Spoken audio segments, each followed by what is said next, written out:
إن الحمد لله نحمده ونستعينه ونستغفره ونعوذ بالله من شرور أنفسنا ومن سيئات أعمالنا من يهده الله فلا مضل له ومن يضلله فلا هادي له وأشهد أن لا إله إلا الله وحده لا شريك له وأشهد أن محمدًا عبده ورسوله أما بعد فإن خير الحديث كتاب الله وخير الهدي هدي محمد صلى الله عليه وسلم وشر الأمور محدثاتها وكل محدثة بدعة وكل بدعة ضلالة وكل ضلالة في النار فأعوذ بالله السميع العليم من الشيطان الرجيم من همزه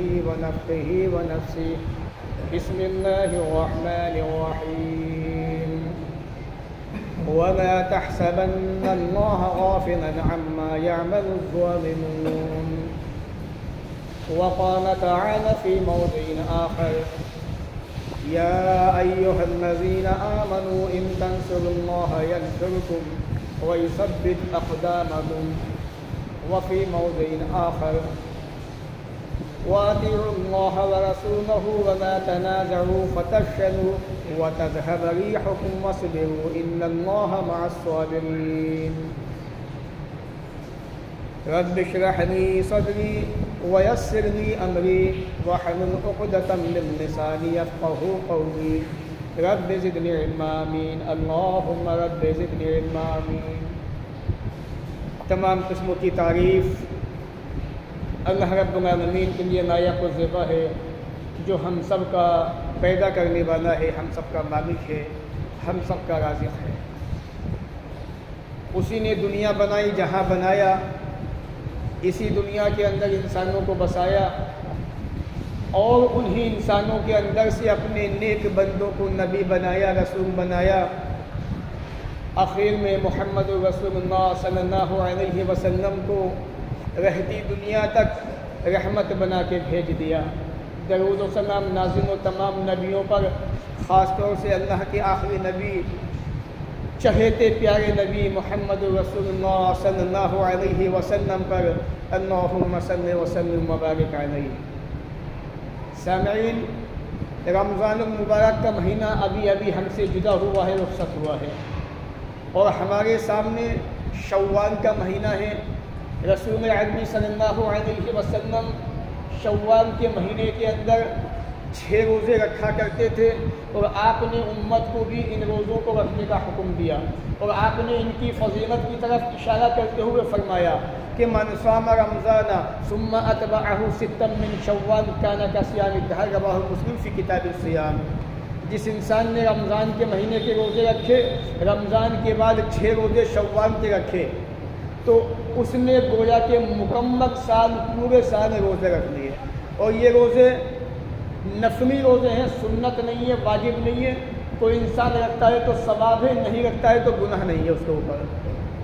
لیکن یہ ہے کہ شریعت کے اندر اگر جس نے ان روزوں کو رکھ لیا، اسے اللہ تعالیٰ بے شمار حسابوں کی ثواب دیتا ہے، اور اسے اتنا ثواب دیتا ہے کہ گویا کہ اس نے 2 مہینے اللہ کی رضا کے لیے روزے رکھے۔ تو یہ شوال کا مہینہ ہمارے سامنے ہے۔ اس مہینے کی تعریف سے صرف روزوں کی فضیلت ہے 6 روزوں کی۔ اب انسان چاہے ایک ساتھ رکھنے کنٹینیو، چاہے تو 29 یا 30 دن کا شوال کا مہینہ ہوتا ہے، ان 29 یا 30 دنوں کے اندر گیپ کر کے روزے رکھ لے جیسے اس کو آسانی ہو، اور نہ چاہے تو نہ رکھے، اس کی مرضی ہے۔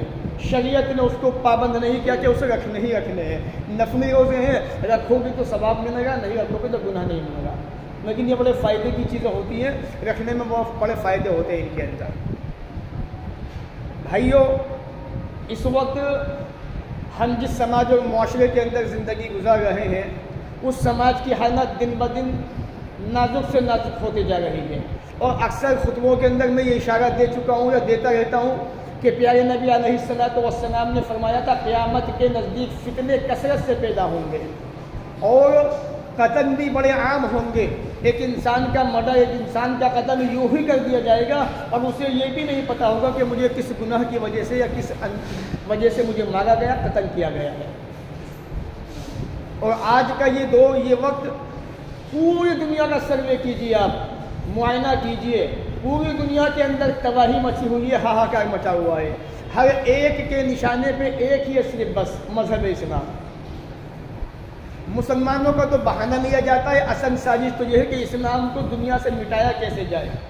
اور یہ بات میں کہ خطبوں کے اندر آپ کو بتا چکا ہوں کہ یہ تو کیا، دنیا کے بڑے بڑے ظالموں کو قبر سے اٹھا بھی لیا جائے، اللہ تعالیٰ سے دعائیں کر کے ان کو زندہ بھی کروا لیا جائے، ساری دنیا متحد ہو جائے، متفق ہو جائے، تمام کے تمام جنات اکٹھے ہو جائے، انسان جمع ہو جائے اور اسلام کو مٹانا چاہے. یہ تو کیا، ایسے ہزاروں لاکھوں بھی آ جائیں تو بھی اسلام کو مٹا نہیں سکتے، کیونکہ اسلام اس ذات کا پسندیدہ دین ہے جس نے دنیا کو بنایا، دنیا کو پیدا کیا، جس نے قرآن مجید میں ہمیں یہ ہدایت کی سورہ آل عمران کے اندر ان الدین عند اللہ الاسلام، اللہ کے نزدیک پسندیدہ دین اسلام ہی ہے.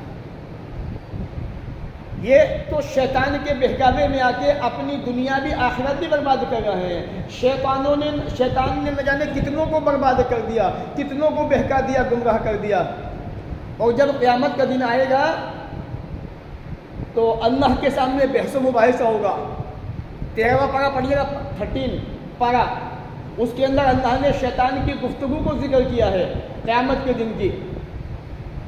انسان جو ہے بہانہ بنایا کہ اللہ ہمیں تو اس نے بہکایا تھا، گمراہ کیا تھا. شیطان کہے گا میں نے تم پہ زبردستی زور ڈالا تھا، تمہیں زبردستی میں نے کھینچا تھا، میں نے تم سے کہا تھا میری بات مانو، تم نے مان لی. میں نے تم پہ فورس نہیں کیا تھا.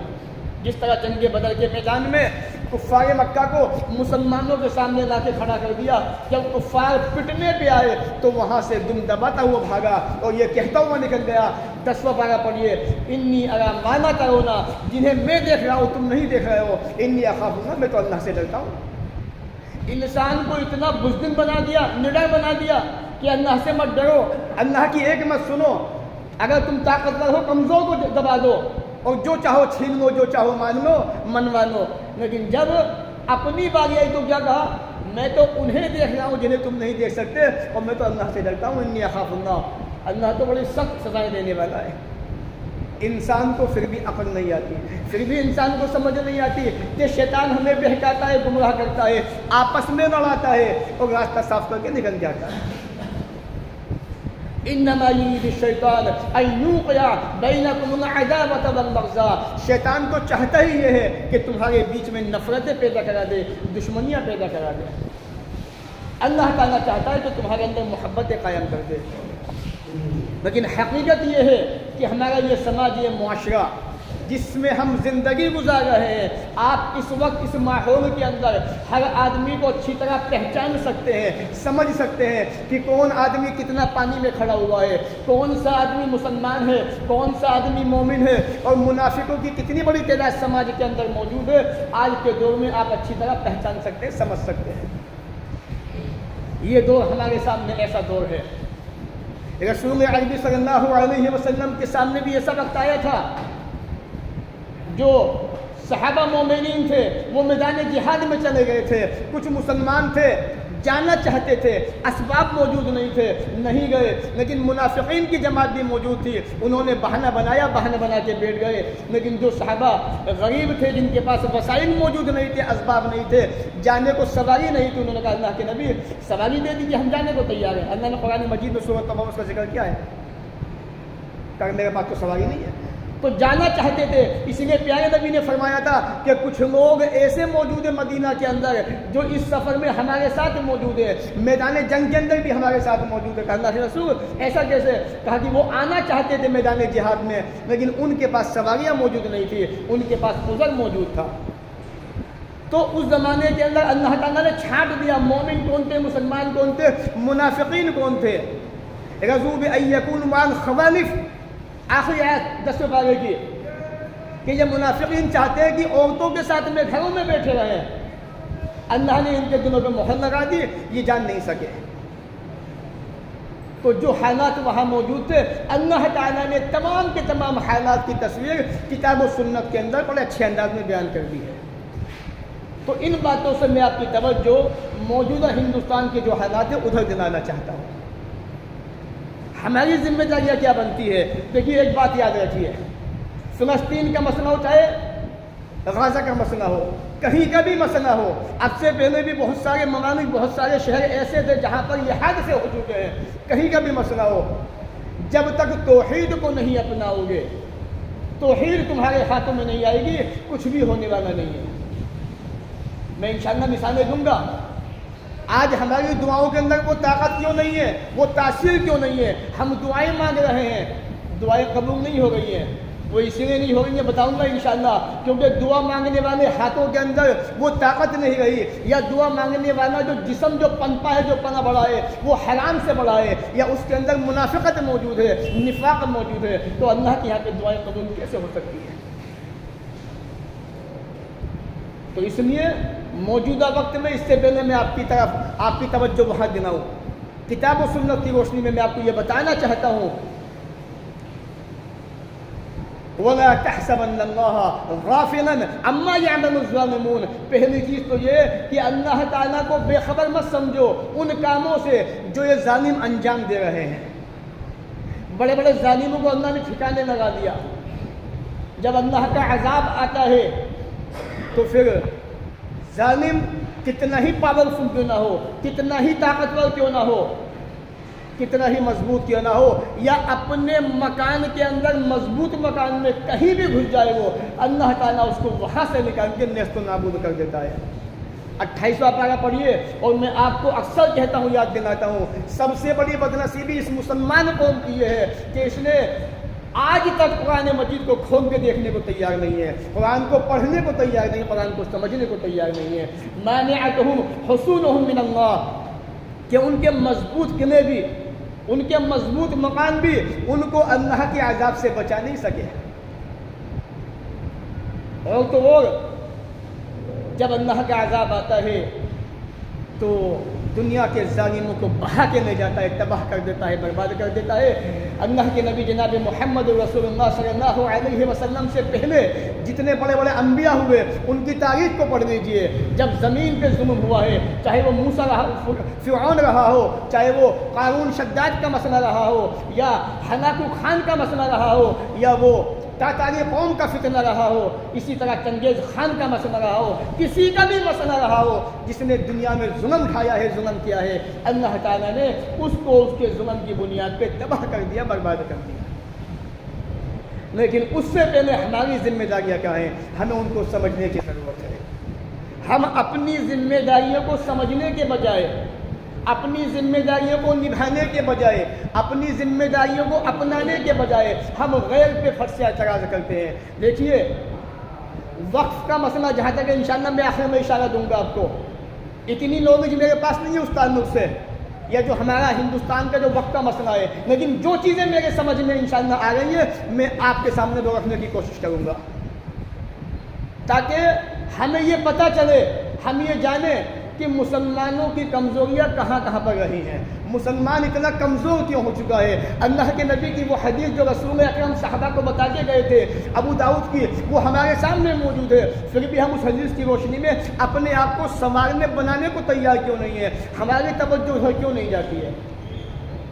ہندوستان کے اندر ہمارے ساتھ میں کیا ہوا ہے، ہم اعتراض کر دیتے ہیں کہ ہمارے ساتھ میں زیادتی ہو رہی ہے، ہمارے ساتھ میں یہ ہوا ہے۔ جب جب دنیا کے اندر جس قوم کے پاس طاقت آئی ہے، وہ کوئی بھی قوم رہی ہو، اس نے غریبوں کو دبانے کی کوشش کی ہے۔ یہ تو دنیا کا سسٹم رہا ہے، دنیا کا ستم رہا ہے، دنیا کا وتیرہ اور انداز رہا ہے دنیا کا۔ یہ صحابہ کرام انہیں بھی دبانے کی کوشش کی گئی، 13 سال تک پستے رہے، پریشان ہوتے رہے، اور جب اللہ کا حکم آ گیا تو وہ تیار ہو گئے۔ لیکن آپ کے پاس تمام وسائل موجود ہیں، آپ تیار کیوں نہیں ہیں؟ ان کے پاس وسائل موجود نہیں تھے، بڑے کمزور تھے، مظلوم تھے، مجبور تھے، بے بس تھے، پھر بھی ان کے اندر ایمانی قوت تھی، کچھ کرنا چاہتے تھے، نبی کے حکم کے منتظر تھے۔ جب نبی کا حکم آ گیا انہوں نے دنیا کو وہ کر کے دکھایا، میں کہتا ہوں قیامت تک لوگ نہیں کر سکتے۔ محض 10 سالہ زندگی کے اندر، 10 سالوں میں صرف بس آج ہم ہندوستان کی بات کرتے ہیں یا حکومتوں کی دنیا کی بات کرتے ہیں تو اتنے سال محنت کی، 90 سال 100 سال تب جا کے حکومت میں آئے، حکومت کو تو چھوڑ دیجیے، 10 سالوں کے اندر وہ کر کے چلے گئے دنیا کے اندر کہ ساری دنیا کی طاقتیں مل کے بھی جب تک وہ زندہ رہے دنیا میں تو نہیں کر سکتے جو نبی کے مٹنے والے صحابہ 10 سال میں کر کے چلے گئے۔ 13 سالہ مکی زندگی اور رسول اکرم کی وفات تک 10 سالہ مدنی زندگی، 10 سالہ مدنی زندگی کے اندر تمام کے تمام چیزیں مسلمانوں کے انڈر میں دور حکومت میں آ چکی تھی، وہ بھی انصاف کے ساتھ میں، عدل کے ساتھ میں۔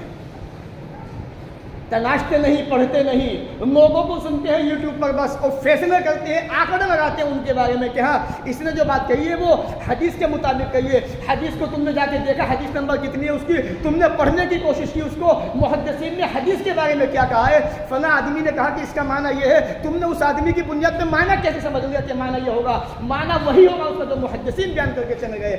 آج کا کوئی عالم کہنے لگے اس کا معنی یہ نہیں یہ ہے، آج کا کوئی آدمی کہنے لگے اس کا معنی یہ نہیں ہے، نہیں مانا جائے گا، جو نبی کے صحابہ بیان کر کے اس کا معنی وہ مانا جائے گا، وہ سمجھا جائے گا۔ ایسے تو امت بھٹک جائے گی، گمراہ ہو جائے گی۔ آج اسی بنیاد پہ امت بہک رہی ہے، بھٹک رہی ہے، اہل بدعت کو سنا جا رہا ہے اور لوگ توحید کو چھوڑ کے غیر راستے پہ چلے جا رہے ہیں۔ توحید ہی بنیادی سبب ہے۔ اگر فلسطین کا مسئلہ ہو، چاہے غزہ کا مسئلہ ہو، غزہ کا، اگر توحید ان کے اندر موجود ہے اللہ کی مدد آئے گی، اللہ کا حکم آئے گا، اس میں کوئی شبہ نہیں۔ ابراہیم علیہ السلام کو آگے میں ڈالا گیا تھا، کوئی شک نہیں، کوئی شبہ نہیں، سب جانتے ہیں۔ آپ کے پاس کون سی طاقت تھی؟ نہتے تھے، مجبور تھے، ناچار تھے، نہ کوئی ہتھیار موجود تھا، نہ کوئی وسائل اسباب موجود تھے، صرف ایک ہی طاقت تھی، وہ تھی توحید کی طاقت۔ توحید ہی تھی وہ جس کی بنیاد پہ آپ نے کہا تھا حسب اللہ و نعم الوکیل، اللہ مجھے کافی ہے، وہی کام بنانے والا ہے۔ اللہ تعالیٰ نے آگ کو ٹھنڈا کر دیا۔ جو رب آگ کو ٹھنڈا کر سکتا ہے وہ اسرائیل کے میزائلوں کو بیچ میں ہی بلاش کر سکتا ہے، ختم کر سکتا ہے، ان کو ہوا کے ذریعے سے ادھر ادھر پھینک سکتا ہے، وہ جو چاہے وہ کر سکتا ہے، لیکن اس سے پہلے توحید کو اپنانا ہوگا، اپنی ذمہ داریوں کو سمجھنا ہوگا۔ آج ہم اس کو سمجھنے کو تیار نہیں، اپنی زبان کو جہاں چاہتے کھڑے ہو کر چلا دیتے ہیں کہ ہمارے ساتھ میں تو ایسا ہو رہا ہے، ہمارے ساتھ میں ویسا ہو رہا ہے۔ رسول اکرم کے ساتھ میں کیا کچھ نہیں ہوا، بائیکاٹ کیا گیا، شیب ابی طالب میں آپ کو قید کر دیا گیا، کھانا پینا بند کر دیا گیا آپ کا۔ آپ کو آج کے لوگوں کی دکھ تکلیف دکھائی دیتے ہیں۔ کبھی نبی کی سیرت پڑھو اور نبی کی سیرت پڑھ کے نبی کی اس زندگی کو سوچنے کی کوشش کرو کہ اللہ کے رسول پہ کتنی مصیبتوں کے پہاڑ توڑے جا رہے تھے، کھانے کو پینے کو موجود نہیں تھا، پانی نہیں تھا، پتے چاپ چاپ کے زندگی گزار رہے تھے۔ وہ توحید کی بنیاد پر تھی، وہ توحید تھی ان کے پاس، اللہ نے اس مصیبت سے ان کو نجات دی۔ ابراہیم علیہ السلام کو دیکھیے، چھپکلی آگ کو بھڑکا رہی تھی اور تمام پرندے آگ کو مٹا رہے تھے، بجھا رہے تھے، لیکن سوال یہ ہے، دیکھیے آپ، کیا چھپکلی کے آگ میں پھونک مارنے سے آگ تیز ہو سکتی تھی؟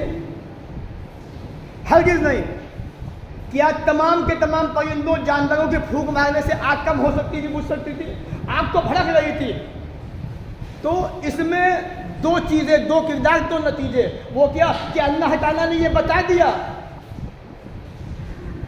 مومن کون ہے، موحد کون ہے، منافق کون ہے۔ چھپکلی کا کردار بتاتا ہے کہ آج کے زمانے کے اندر بھی مسلمانوں کی منافقوں والا کردار موجود ہے، اور تمام جانوروں کی محنت کوشش یہ بتاتی ہے کہ مومن ہر زمانے کے اندر ہر دور میں موجود رہے جو اہل توحید کا ساتھ دیتے ہیں، موحدوں کا ساتھ دیتے ہیں۔ تو ابراہیم علیہ السلام کو اللہ نے بچایا توحید کی بنیاد پر۔ یونس علیہ السلام مچھلی کے پیٹ میں گئے، وہاں کون سا ہتھیار ان کے پاس تھا مچھلی سے بچنے کے لیے؟ توحید تھی، لا الہ الا انت سبحانک انی کنت من الظالمین، اللہ تیرے سوا کوئی معبود نہیں اور میں ہی ظالم تھا، میں ہی ظلم کرنے والا تھا۔ اگر مسلمان اس چیز کو سمجھ لے، توحید کو اپنا لے، تو اللہ تعالیٰ راستے اپنا بنا دیتا ہے۔ توحید کو اپنانے کی کوشش کیجئے اور توحید کو اپنائیے، اس کے بعد میں کوئی فیصلہ، کوئی نتیجہ نکالیے۔ بغیر توحید کے نتیجے نہیں نکلا کرتے، نتیجے سامنے نہیں آتے۔ اللہ نے قرآن مجید میں کیا کہا؟ وَأَطِيعُوا اللَّهَ وَرَسُولَهُ وَلَا تَنَازَعُوا فَتَفْشَلُوا وَتَذْهَبَ رِيحُكُمْ وَاصْبِرُوا إِنَّ اللَّهَ مَعَ الصَّابِرِينَ۔ رب عظیم نے اتنی پیاری بات کہی ہے، کون پڑھنے کو تیار ہے؟ رمضان کا مہینہ گئے ہوئے ابھی زیادہ وقفہ نہیں ہوا ہے، جس مسلمان نے قیابی کے اندر قرآن مجید کو مکمل سنا ہو، وہ مسلمان قرآن سے اتنا دور ہو گیا کہ ایک آیت قرآن کی پڑھنے کو تیار نہیں۔ اپنے آپ کو مسلمان کے تو شرم آنی چاہیے تمہیں، تم مسلمان ہو ہی نہیں سکتے۔ پھر کہتے ہیں کہ مولانا اتنی سخت بات کہہ دیتے ہیں، اگر رب عظیم کے قرآن کو جو قوم نہ پڑھے، جس قوم کے اوپر قرآن مجید کو نازل کیا گیا، جس قوم کو قرآن جیسی کتاب دی گئی، وہ قوم اس کتاب کو پڑھنے کو تیار نہیں۔ اللہ نے کیا کہا؟ وَأَطِيعُوا اللَّهَ، اللہ کی بات مانو، وَرَسُولَهُ، رسول کی اطاعت مانو۔ اب میں آپ سے یہ پوچھنا چاہتا ہوں، اتنے سارے مسلمانوں کی جماعتیں، کون اللہ اس کے رسول کی بات کو مان رہا ہے؟ کون کتنا کتاب و سنت پہ چل رہا ہے؟ فتب شنو نہیں مانو گے، بزدل ہو جاؤ گے۔ نبی کی بات کو چھوڑا، اللہ کی بات کو چھوڑا، بزدلی تمہارے اندر آ گئی۔ کتنے ایسے موجود ہیں غیر قوموں کے پیسوں پہ پل رہے ہیں، ان کے وہاں سے تنخواہیں آ رہی ہیں، اس میں ان کی زندگیوں کے گزر بسر ہو رہے ہیں۔ وَأَطِيعُوا اللَّهَ وَرَسُولَهُ وَلَا تَنَازَعُوا، اختلاف پیدا مت کرو۔ آج اختلاف پیدا کیا جا رہا ہے جان بوجھ کے، فتفشلوا، ورنہ بزدل ہو جاؤ گے۔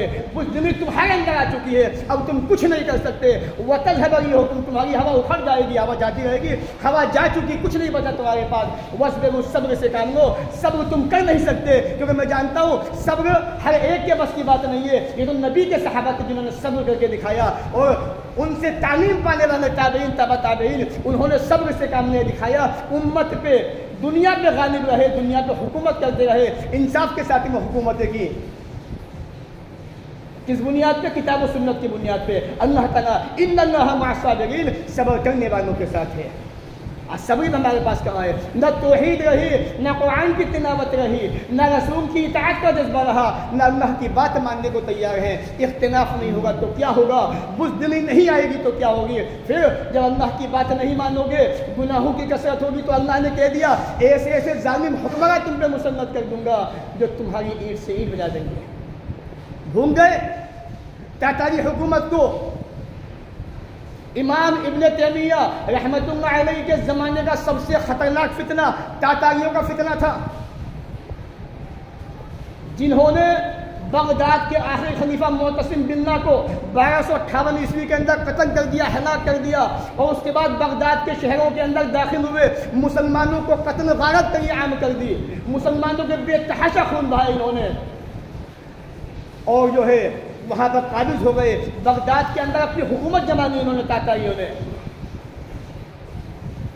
علامہ ابن تیمیہ رحمۃ اللہ علیہ، جنہیں اللہ تعالیٰ نے علم کی دولت سے نوازا تھا، اپنے وقت کے عالم دین تھے، مدارس کے اندر مکتب میں پڑھانے والے طلبہ کو مصر کے حاکم سے ملاقات کی، 8 دن وہاں قیام کیا اور انہیں جہادی پہ ابھارا، ان کو سمجھایا، دمشق کے لوگوں کو سمجھایا، شام کے لوگوں کو سمجھایا، اور تاتاریوں کے خلاف اتنا زبردست جہاد آپ نے بلند کیا کہ ذرا سی دیر میں تاتاریوں کی اینٹ سے اینٹ بجا دی، پوری قوم کو تباہ کر دیا، برباد کر دیا۔ تاریخ پڑھیے آپ اٹھا کے دیکھیے کہ علامہ ابن تیمیہ وہ شخصیت تھی جنہوں نے تاتاری قوم کو روح ہستی سے، صفحہ ہستی سے مٹا دیا اللہ کے حکم سے۔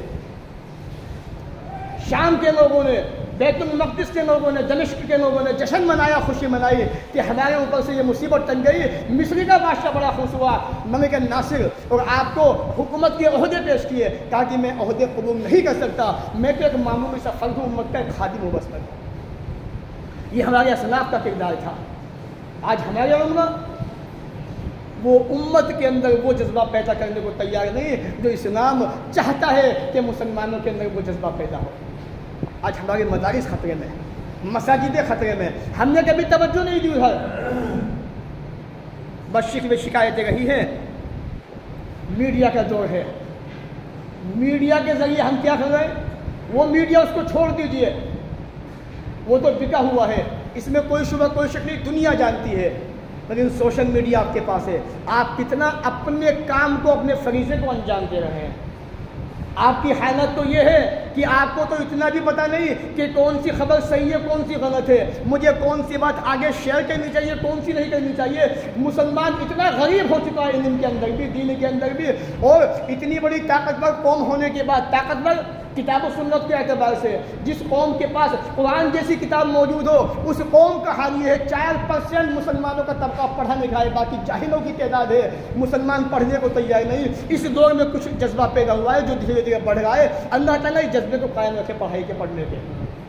جس قوم پہ ایسی کتاب موجود ہے، پھر شکوے شکایتیں کیا ہوتی ہیں کہ جی ہمیں تو نوکریاں نہیں ملتی، ہمارے پاس تو وہ نہیں ہے۔ میرے بھائیوں، آپ کے اندر سروے کیجئے، ایسے بچے تو لاؤ جو گریجویٹ کرنے والے ہوں، جنہوں نے MBA کیا ہو، جنہوں نے BCom کیا ہو، جنہوں نے کامرس سائڈ سے کیا ہو، سائنس سے کچھ جنہوں نے کچھ ڈگریاں حاصل کی ہوں، ایسے نہ ہو تو صحیح BUMS کتنے مسلمانوں نے کیا ہے آپ کے سماج کے اندر، ڈھونڈ کے نہ ہو تو صحیح پوری کنونی کے اندر سے میں سمجھتا ہوں شاید ایک دو مل جائے تو بہت بڑی بات ہے، اللہ کی قسم وہ بھی تمہیں نظر نہیں آئیں گے۔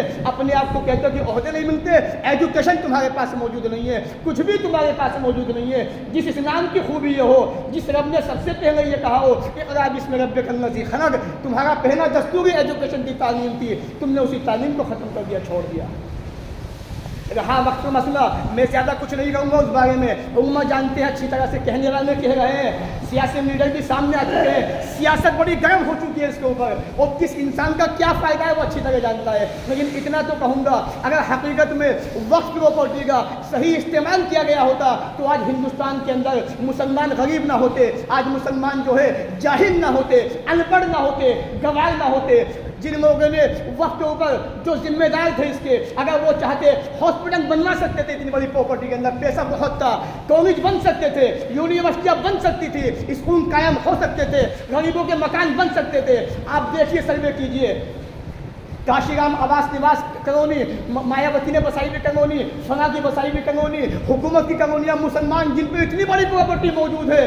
ہمیشہ مسلمانوں کو آزادی کے بعد سے اب تک سنی اور شیعہ اور حنفی احمدی اسی کے اندر بانٹ رکھا، اتنی بڑی پراپرٹی ہونے کے بعد غریبوں کو آواز دیتے، مکان دیتے، تو آج وہی غریب تمہارا سہارا بنتے، ان کی دعائیں تمہارے کام آتی، انہیں روزگار ملتے اس کے ذریعے سے۔ کچھ نہیں کیا، نہ ہاسپٹل بنے، نہ یونیورسٹیاں بنی، نہ کالج بنی۔ جب زمین جو ہے کسی کام نہیں آئے گی، دشمن کو دکھائی دے گی، طاقتور کو دکھائی دے گی، اسے تو کھٹکے گی۔ تم ان کی بات مت کرو، اگر تم اپنے آپ کو اپنے گریبان میں جھانک کے دیکھو، ایک کسی کا 50 گز کا مکان پڑا ہوا ہو، فلیٹ پڑا ہوا ہو، کسی ڈیلر کو معلوم ہو جائے کہ اس کے کاغذوں میں کمی ہے، اس کی نگاہ پھنس آ جائے گی، پیسے دے کے عدالت میں وکیلوں کے ذریعے سے اس پہ قبضہ جمانے گا۔ جب تمہارا یہ حال ہے تو اتنی بڑی پراپرٹی پہ لوگوں کی نیت میں خرابی کیوں نہیں آئے گی؟ ضرور آئے گی، جب تم کام نہیں کرو گے اس کے اوپر تو ایسا ہی ہوگا۔ میرے بھائیوں، بس میں کچھ نہیں کہوں گا، یہی پیغام دینا چاہتا ہوں میں آپ کو کہ وقت واقعی ہماری اپنی پراپرٹی ہے، اس کے اندر حکومت کی دخل اندازی نہیں ہونی چاہیے،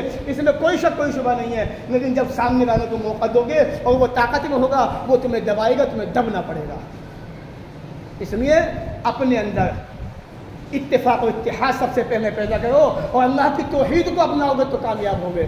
توحید کے بغیر کامیابی نہیں مل سکتی۔ وَأَنْتُمُ الْأَعْلَوْنَ إِن كُنتُم مُؤْمِنِينَ، جو اللہ نے مومن کہا ہے نا، مومن موحد ہوتا ہے، توحید پرست ہوتا ہے، مومن منافق ہو ہی نہیں سکتا، سوال ہی پیدا نہیں ہوتا۔ مومن آدمی ہو، اس کو اللہ کی توحید کو نہ مانے، ایسا ہو ہی نہیں سکتا۔ تو اس لیے وقت کو، حالات کو سمجھنے کی کوشش کیجئے۔ آپ کے پاس سوشل میڈیا بہت ہی بہترین پلیٹ فارم ہے۔ اللہ نے قرآن مجید میں کہا ہے، 6واں پارہ پہلی آیت اور سورہ مائدہ کی آیت نمبر 148، لا يحب اللہ الجہر بالسوء من القول الا من ظلم، اللہ تعالیٰ بری باتوں کے پھیلانے کو پسند نہیں کرتا مگر جو مظلوم ہو، آپ پہ ظلم ہو رہا ہے تو آپ اپنے ظلم کی داستان سوشل میڈیا کے ذریعے سے دنیا کی تمام قوموں کے سامنے رکھ سکتے ہو، چاہے وہ عرب ممالک ہو، چاہے وہ جتنے بھی ممالک ہو، کوئی سا بھی ہو، وہاں اپنی بات کو پہنچا سکتے ہیں لیکن اچھے انداز کے اندر۔ لیکن آپ اتنی اپنی ڈیوٹی نبھا رہے ہیں، ہم اچھی طرح جانتے ہیں، ہم اچھی طریقے سے دیکھ رہے ہیں۔ تو اس لیے میرے بھائیوں یاد رکھو، یا ایھا الذین آمنوا ان تنصروا اللہ، اے ایمان والو اللہ کے دین کی مدد کرو گے، اللہ تمہاری مدد فرمائے گا۔ وَيُثَبِّتْ أَقْدَامَكُمْ، تمہارے قدموں کو جما دے گا، ثابت قدم فرما دے گا۔ جیسے نبی کے صحابہ کے قدموں کو جمایا، تمہارے بھی جمائے گا، اس کا وعدہ ہے۔ لیکن تمہیں بھی تو محنت کرنی پڑے گی۔ آج ہم محنتیں کرنے کو تیار نہیں ہیں۔ میں نے شروع میں ایک بات کہی تھی، اپنی بات کو انشاءاللہ اسی پہ ختم کروں گا۔ کیا ایسی کون سی وجہ ہے کہ دشمن قومیں ہم پہ ٹوٹ رہی ہیں؟ بڑی اہم وجہ ہے، آپ بھی جانتے ہیں، ہم بھی جانتے ہیں، نہ ماننے کو تیار ہے نہ اپنانے کو تیار ہے۔ ایک مسلمان جانتا ہے کہ نماز چھوڑنا بڑا گناہ ہے، اور اماموں کے نزدیک 4 امام نہیں، 4 امام بھی بے شمار امام، چاروں امام بھی اس کے اندر ہیں، بے شمار امام محدثین کے نزدیک کوئی آدمی جان بوجھ کے نماز چھوڑ دے وہ اسلام سے خارج ہے، مسلمان نہیں ہے، وہ اس کا روزہ بھی قبول نہیں ہے۔ یہ میں نہیں کہا، محدثین نے یہ بات کہی ہے کتاب و سنت کی روشنی میں، جان بوجھ کے جو آدمی نماز چھوڑے کوئی عذر ہے تو نمازی کیا۔ اور ایک دوسری جماعت کہتی کہ کافر تو نہیں کہہ سکتے لیکن یہ کہ گناہ کبیرہ ضرور وہ کر رہا ہے۔ تو بہرحال آج مسلمان کتنا نمازیں پڑھ رہا ہے، جس نے رمضان کے مہینے میں اللہ کے سامنے پیشانی کو جھکایا، آج وہ نمازیں کیوں نہیں پڑھ رہا ہے؟ کیا رمضان کے مہینے میں نمازیں فرض تھی؟ کیا رمضان کی نمازیں کمپلسری تھی اور بعد والی نمازیں ختم ہو گئی؟ میرے بھائیوں، یہ سسٹم ٹھیک نہیں ہے. اپنے آپ کو بدلیے.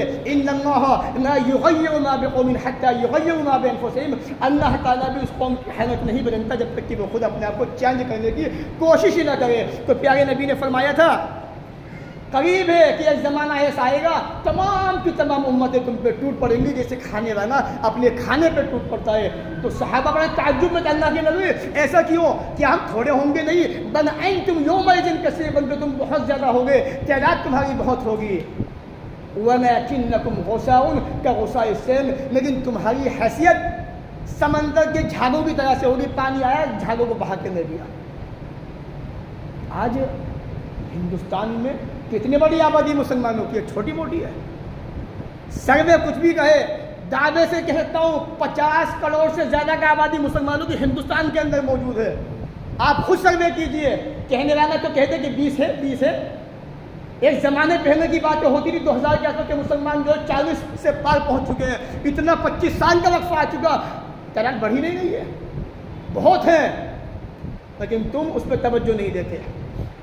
تو پیارے نبی نے فرمایا وَلَيَنزِعَنَّ اللَّهُ مِن صُدُورِ عَدُوِّكُمْ الْمَحَابَةَ مِنكُمْ. اللہ تعالیٰ تمہارے دشمن کے دلوں سے تمہارے خوف کو، تمہاری حیبت کو ختم کر دے گا. ہے آج خود خوف تمہارے دلوں کے اندر بیٹھا ہوا ہے، تمہارے سینوں کے اندر بیٹھا ہوا ہے. کب کیا ہو جائے کچھ نہیں پتا. وَلَيَقْذِفَنَّ اللَّهُ، اور اللہ تعالیٰ نے تمہارے دلوں کے اندر وہن پیدا کر دیا ہے، وہن ڈال دیا. صحابی نے اللہ رسول یہ وہن کیا ہے؟ کہا حب الدنیا وکراہیت الموت. دنیا کی محبت تمہارے سینوں کے اندر بس جائے گی، رچ جائے گی، اور تم موت کو ناپسند کرو گے. آج مسلمان مرنا ہی نہیں چاہتا، اور صحابہ مرنے کو تیار رہتے تھے، اور مسلمان مرنے کو نہیں تیار، نہیں مرنا ہی نہیں چاہتا ہے. یہ دو بنیادی سبب ہے جس کی وجہ سے یہ مصیبتیں تم پہ آ رہی ہیں. دنیا کی محبت کو ختم کرو، اسلام کی محبت کو اپنے سینوں کے اندر بٹھاؤ. اور موت تو ایک دن آنی ہے، چاہو نہ چاہو موت تو آتے رہے گی. وَلَوْ كُنْتُمْ فِي بُرُوجٍ مُّشَيَّدَةٍ، جاؤ مضبوط قلعوں کے اندر گھس جاؤ، مضبوط مکانوں میں گھس جاؤ، موت وہاں بھی تمہارے پاس آئے گی، وہاں نہیں چھوڑے گی تمہیں. اس لیے موت کو ناپسند کر کے کوئی فائدہ حاصل ہونے والا نہیں ہے. یہ بنیادی وجہ ہے جو آج ہم دنیا کے اندر پٹ رہے ہیں. دعائیں قبول کیوں نہیں ہو رہی ہیں؟ اس کی وجہ کیا ہے؟ اللہ نے قرآن مجید میں سورہ فرقان سورہ نمبر 25 آیت نمبر 77 میں کہا ہے اُمَّا يَعْبَوْ بِكُمْ رَبِّي لَوْلَا دُعَاؤُكُمْ. تمہاری پرواہ نہیں کرتا اگر تمہاری دعائیں نہ ہوتی. یعنی دعائیں ہیں تو اللہ ہماری پرواہ کرتا ہے. اب سوال یہ ہے کہ وہ ہاتھ اٹھنے والے کون سے ہاتھ تھے؟ وہ نبی کے صحابہ کے ہاتھ تھے، وہ موحدین کے ہاتھ تھے، وہ توحید پرستوں کے ہاتھ تھے، نبی کے صحابہ سے تربیت پانے والے تابعین، تبع تابعین، ان کے ہاتھ تھے جنہوں نے اللہ سے دعائیں کی، اللہ سے دعائیں مانگی، اللہ نے ان کی دعاؤں کو قبول کیا. اللہ تعالیٰ یہ بتانا چاہتا ہے اگر تم توحید پرست بن جاؤ، توحید تمہارے اندر آ جائے اور تم اللہ سے دعائیں مانگو، اللہ تعالیٰ تمہاری دعائیں ضرور قبول فرمائے گا، آنے والی مصیبتوں کو ٹال دے گا. انشاءاللہ مصیبت جو ہے ختم ہوگی. فلسطین کے حالات بھی اچھے ہوں گے انشاءاللہ، غزہ کے حالات بھی اچھے ہوں گے، اور انشاءاللہ یہ بیت المقدس، یہ فلسطین کا مسئلہ ہو، چاہے یہ مسجد اقصی کا مسئلہ ہو، انشاءاللہ یہ واپس آتے رہے گی. لیکن مسلمانوں اس سے پہلے تمہیں اپنے اندر چینجنگ لانی ہوگی، اپنے اندر چینجنگ پیدا کرنی ہوگی. نہیں کرو گے تو انتظار کرو اپنے اللہ کے ان نیک بندوں کے دنیا میں آنے گا جن کے بارے میں پیارے نبی نے کہا ہے کہ اللہ کے نیک بندے آئیں گے، عیسیٰ علیہ السلام آئیں گے، امام مہدی آئیں گے، اور وہ دنیا میں انصاف قائم کریں گے، حکومت قائم کریں گے. یا تو آپ اپنے اندر چینجنگ کیجئے، نہیں کرتے تو انشاءاللہ وہ دن بھی آئے گا اللہ کے نیک بندے آئیں گے اور دنیا سے جتنا بھی ظلم ہے اس کو ختم کر دیں گے. امام مہدی کا 7 سالہ دور ایسا ہوگا کہ زمین پہ انصاف ہی انصاف ہوگا، ظلم کا نام نشان باقی نہیں ہوگا. سب کچھ ہوگا، لیکن اس سے پہلے آپ اپنے اندر چینجنگ پیدا کیجئے. اور وہ حدیث جو اللہ کے رسول کی صحیح مسلم کے اندر موجود ہے اس کو اپنے سامنے رکھیے کہ قیامت کا دن آئے گا. اللہ کے نبی نے کہا سب سے بڑا مفلس کون ہے؟ صحابہ نے کہا جس کے بعد دولت نہ ہو. کہا کہ نہیں، میری امت کا مفلس تو وہ ہوگا جو نمازیں، زکاتیں، حج لے کے آئے گا، روزے لے کے آئے گا، لیکن کسی کو ستایا ہوگا، کسی کو مارا ہوگا، کسی کا مال کھایا ہوگا، کسی کا خون بہایا ہوگا اور کسی کا جو ہے پیسہ چھینا ہوگا، یہ تمام کی تمام برائیاں اس کے اندر موجود ہوں گی۔ بدقسمتی ہماری آج یہ ساری کی ساری خرافات ہمارے اندر موجود ہیں۔ اس لیے اس سے پہلے وہ دن آئے، اپنے اندر سے ان برائیوں کو ختم کیجیے، نکال دیجیے، توحید کو اپنا لیجیے، مومن بننے کی کوشش کیجیے، نماز کی پابندی کیجیے، اللہ کے سامنے جھکیے، قرآن مجید کو روزانہ ترجمے سے ایک آیت پڑھیے لیکن پڑھیے۔ اللہ نے جو کہا ہے نا پیغام دیا ہے، واطیعوا اللہ، اللہ کی بات مانو، رسول کی بات مانو، اختلاف پیدا مت کرو، بزدل ہو جاؤ گے، تمہاری ہوا اکھڑ جائے گی، صبر کرو۔ اللہ صبر کرنے والوں کے ساتھ میں ایک ایک آیت پڑھو گے تو بہت کچھ سیکھنے کو ملے گا انشاءاللہ۔ اللہ تعالیٰ سے دعا ہے وہ ہمیں ان باتوں کو سننے کے بعد عمل کی توفیق عطا فرمائے، جب تک دنیا میں زندہ رکھے، عزت سے رکھے، خاتمہ بھی ہو تو ایمان پر ہو۔ وآخر دعوانا ان الحمد للہ رب العالمین۔